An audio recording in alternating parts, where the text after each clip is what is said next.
No second chances, no support, and nowhere to go but the finish line. Day and night, non-stop, racing the clock as much as they race themselves.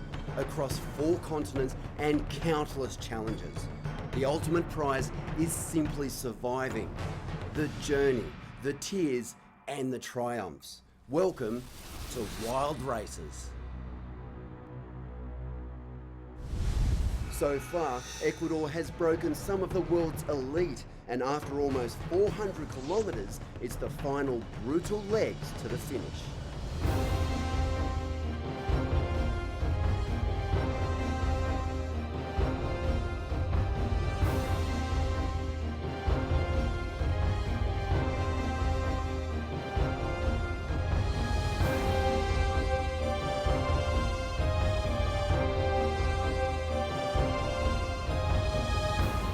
Day at the office is an understatement, with the field being decimated by the harsh climate and debilitating altitudes. Team Ecuador have extended their lead, with Merrill unable to continue. Team Tecnu, against all odds, have pushed hard and moved up to 3rd. The canyon ahead is one of the most remote regions in the country. Once inside, there is only one access point, the end. Come to grief along this 47-kilometre leg and you're on your own.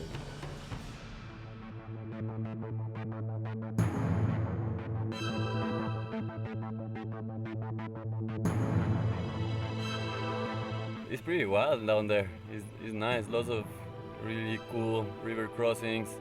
Just down here they are gonna cross a cable. They're bringing harnesses for that one. And then the rest is lots of big rivers that you have to cross and isolated, no people. 14 hours of hiking.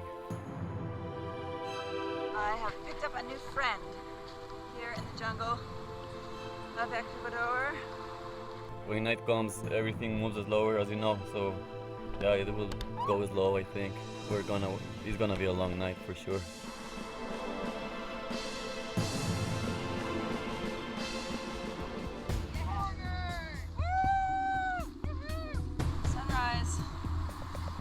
Long night of walking in mud. 12 hours so far. Are we almost there yet? I couldn't see a single feature all night long. We could be anywhere. Oh dear. Oh, fun. That's the most disgusting trail I've ever hiked on in my life. For the teams, still no sleep. We've been racing now for 2 days and a little bit, so about 49, 50 hours. Slept. Gonna be a little bit of an issue later. So hopefully we'll catch a little studs. I guess we'll see if we can make it through this mountain bike ride for 12 hours on no sleep. Tecnu now faces the longest ride of the race to try and make up time on Team Ecuador. The next leg is a massive 140 kilometres of mountain biking through some of the most testing terrain so far. With less than 2 hours sleep since the start of the race, will this challenge push our teams too far? We are in the middle of a 140k bike, which is a very long bike. I think that all the teams that are still in the race have a chance, because in an adventure race you never know what's going to happen. I won't say that a team is a winner until they cross the finish line. We'll see when we get to the transition how are the times, and then I guess if the times are like there's a good gap between us, I guess that's it, you know, because it'll be hard for them, impossible to catch us in the last leg. We just wanted to be sure that, you know, that put as much time as we can between us and the other teams, that's all. That was a big one. She was feeling bad, really bad. Team Tecnu are now starting to close down the gap. 2 days ago we were at 5,000 meters, snow-capped peaks. Now it's like the freaking jungle. It's so hot. We needed this though. That elevation was killing us. Every day we were getting weaker. Now we feel stronger with every hour that goes by. It's amazing. Right now we're just trying to hammer and get down to the end of this bike ride to make the dark zone, which basically, if we can get there with enough time and ahead of Lafuma, we should lock up second and then you know, see what happens with Team Ecuador. We're not sure how far ahead they are. We think they're only 3.5, 4 hours ahead, so but anything can happen. It's an adventure race, so we'll see. I'm tired. My lungs aren't 100%, but I'm gonna make it through.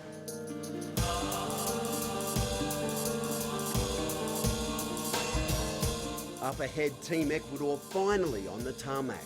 This was meant to bring some respite from the dirt. With such steep grades, they are finding the going tough. The question beckons, was their lead outpaced too fast, and will it now cost them the lead? She's nauseous. She's tough. She's the best. She just has like a lot of experience. She knows what she's capable of. She's amazing. Alto calor. Calor hoy. Yet they push on into the mist yet again. Further back, Team Techno are finding navigation in these foreign lands challenging, costing even more valuable time. This is the name of the game here. I don't know what you do if you don't have a Spanish speaker on your team, because the maps just do not give you the information.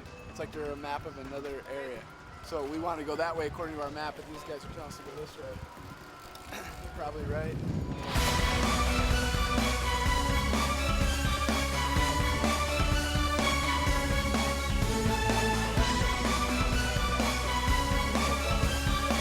It's hot. Got some cold Gatorades. I gotta catch my team. They're just ahead.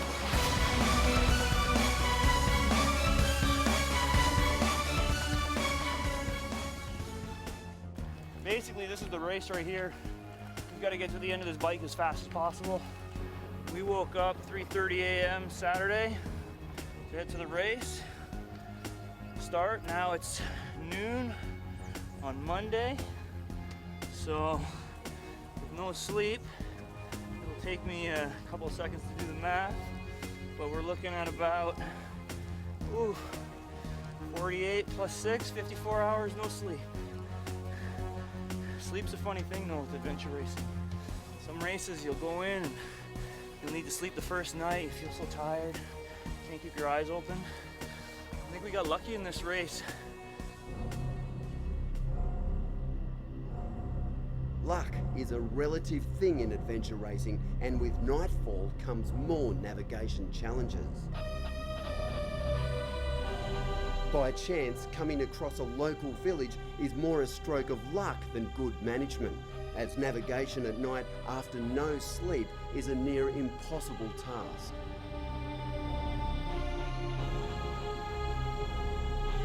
This time around, with a renewed focus and the finish in their sights, Techno push on and hard.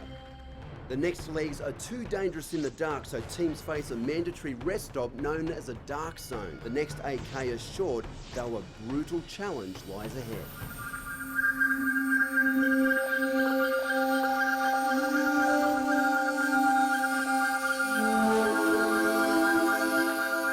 I think it's one of the most difficult races I ever done because of the inclination.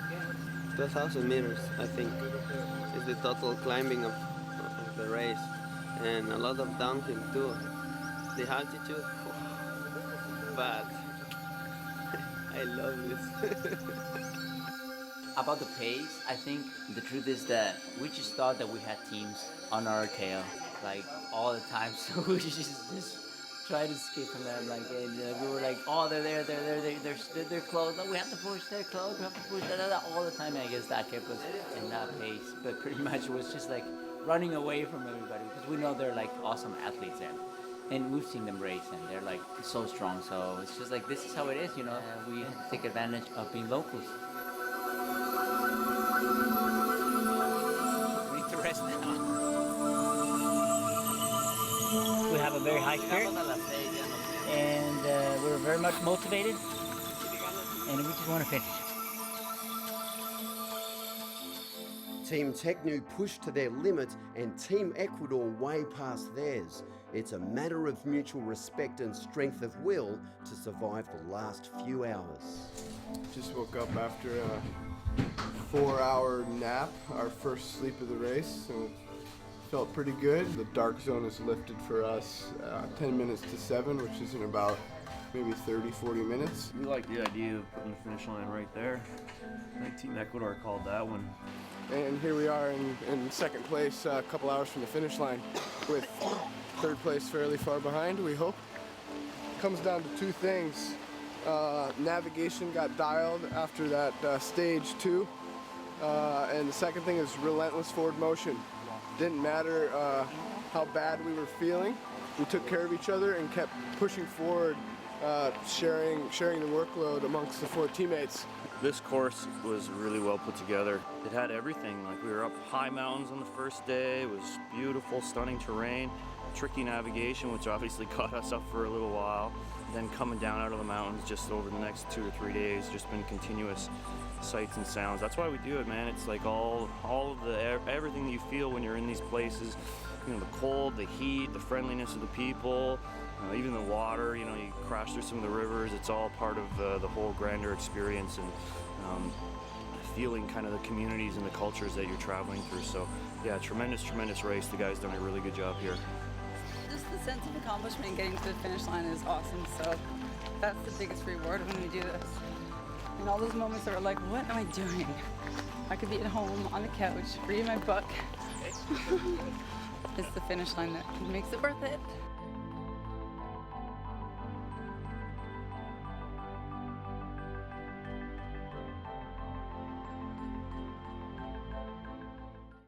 Finally on the river, and the 17 kilometres of kayaking that lie ahead give the teams a sense that at last there will be some respite. But then again, maybe not.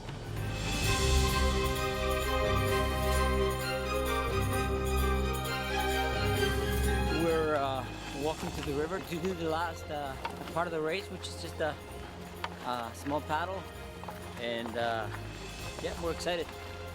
We're just gonna take it easy, you know. Now it's I think it's only a few hours away, the finish line, and we feel awesome.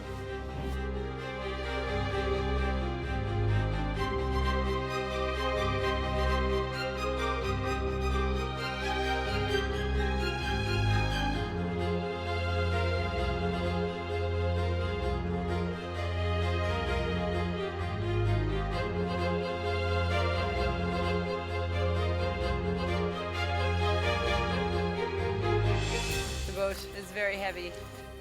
I'm hoping they'll come back when they get to the end. It's like weight training.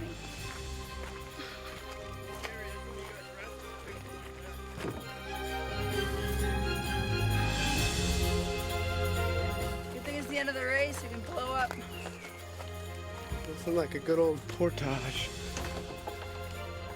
Holy this thing's heavy. Almost there. Soon now we'll be sleeping.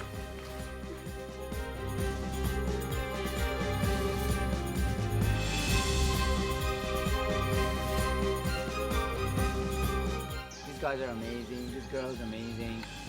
I mean, we're very happy to be just friends, you know, and be here enjoying this.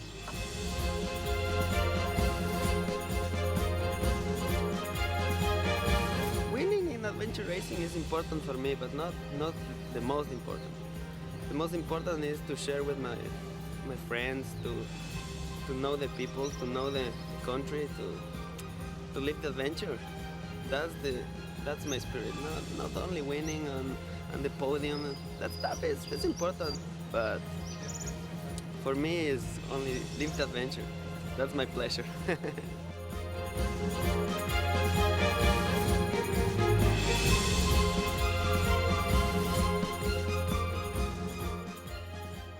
So now, with over 450 kilometres of racing behind them, the end is near. The steady flow of the river through this exotic landscape gives good reason why these athletes push to their limits for such spectacular rewards. Your body, like all the aches and pains, they kind of go away. They're there, but you've been enduring them for so long that you just kind of buried them somewhere. They don't hurt anymore. You're just going and going, and that's kind of how it goes from like days 3 till the end of the race usually. Your body just gets into that zone and it's moving. It knows what it needs to do. To say this has been a challenge is an understatement, though this is wild races, and only through such challenges can we begin to understand what drives them on.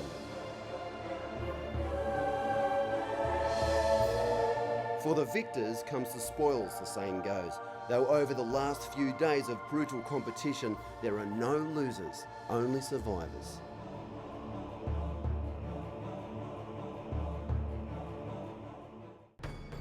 Only a short 5 kilometres remain. With the finish almost in sight, our teams face one last leg till the fabled completion of this epic journey.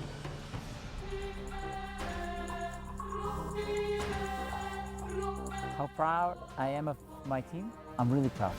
They are strong, responsible athletes.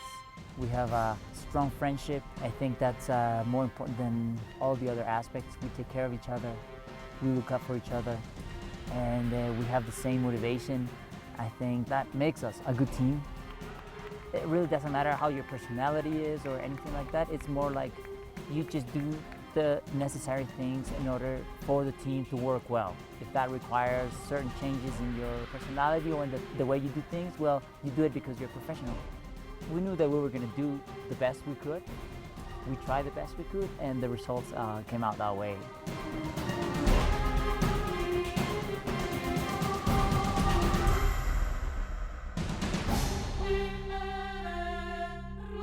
Best finish line of all of sports, an adventure race finish line, especially an expedition race finish line. No other feeling like it. It's just fun. Everything we're doing is fun. I'd much rather be outside playing than in a gym or sitting in front of the television. Nature's beautiful. It's a great place to be. The people you meet are amazing. That's what it comes down to for me. And then when you add in the team to that element, you're not out there alone. You got a bunch of friends to share all that with. It's even better. Probably the biggest thing that brings me back to these races time and again is just where we are and the things we're seeing. For me, I don't really care so much about the number. Well, of course, it's always fun to win. Winning's more fun, for sure. But as long as I feel like we've had a good race and we've raced well and pushed our hardest and gone along as a team, I feel like we were successful.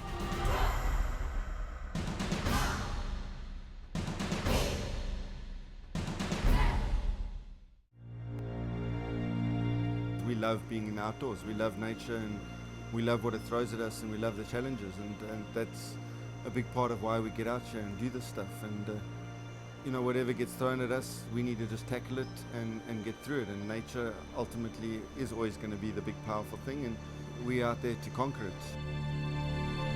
You know what? I don't have a lot of experience with altitude. I was kind of worried coming down to this race, knowing it was going to be high. I've been only at around 14,000 feet before, and that was just like hiking and messing around. So in a race environment, I wasn't sure what to expect. Yeah, altitude's a I don't know if we should be racing up there. We're very fortunate to have a girl in our team as strong as Tatum. We sometimes forget that she is a girl. For us to see Tatum taking strain, it's something that I've never seen her take strain. We've been racing together for a while, so when your teammates are down, and to look at her and see her in that state, I knew there was a problem. It's the same old story, when the going gets tough, the tough gets going. And it's also easier to fall apart once you're hanging on a thin strand. It was hard, but like I told Tatum when we made the decision to pull out, I've gone through those waters before where I've experienced that when your health fails, for me, it's a very easy thing to accept. This was a huge, huge lesson for me because I always thought I was invincible and bulletproof and I could just get through any amount of pain, bring it on, no matter what, I can get there to the finish line. And this was the first race that it wasn't just that anymore. Having that actual health aspect come into it and having to make quite a serious decision based on your health. it just changed everything. It wasn't about the pain and just pushing through. It was actually quite a serious decision. Obviously our team comes before the race. You know, to be honest, I'm just truly grateful I'm in the team that I'm in. I think we all individually are just connected in a very special way, which makes us unique, which makes us good at what we do. It allows us to have fun, and we just get out there and, you know, enjoy it. We enjoy our surroundings, meeting the people, and most of all, we actually just enjoy being together. We are people that enjoy nature, enjoy adventure, and we get to do these races. We're going to be happy, I mean, all the time, and you cannot be sad in a place like this, even if we had a tough race. I am going to take away that I'm going back to Ecuador, and I'm spending a month here beforehand, and I'm climbing every peak, and I'm looking at the beautiful surroundings, and acclimatizing in this heavenly place, and I'm racing this race, and I'm finishing it. After all is said and done, Ecuador has delivered one of the most challenging races in the history of the sport. With only the smallest number of finishers, it has been a welcome challenge. Team Ecuador with a triumphant victory ahead of the charging US Team Technu, who overcame insurmountable odds with La Fuma from France, battling through to complete the podium. From the start, it was always going to be a challenge. For some, a challenge too hard. For others, an awakening of the spirit. But this is wild races, and many will return again.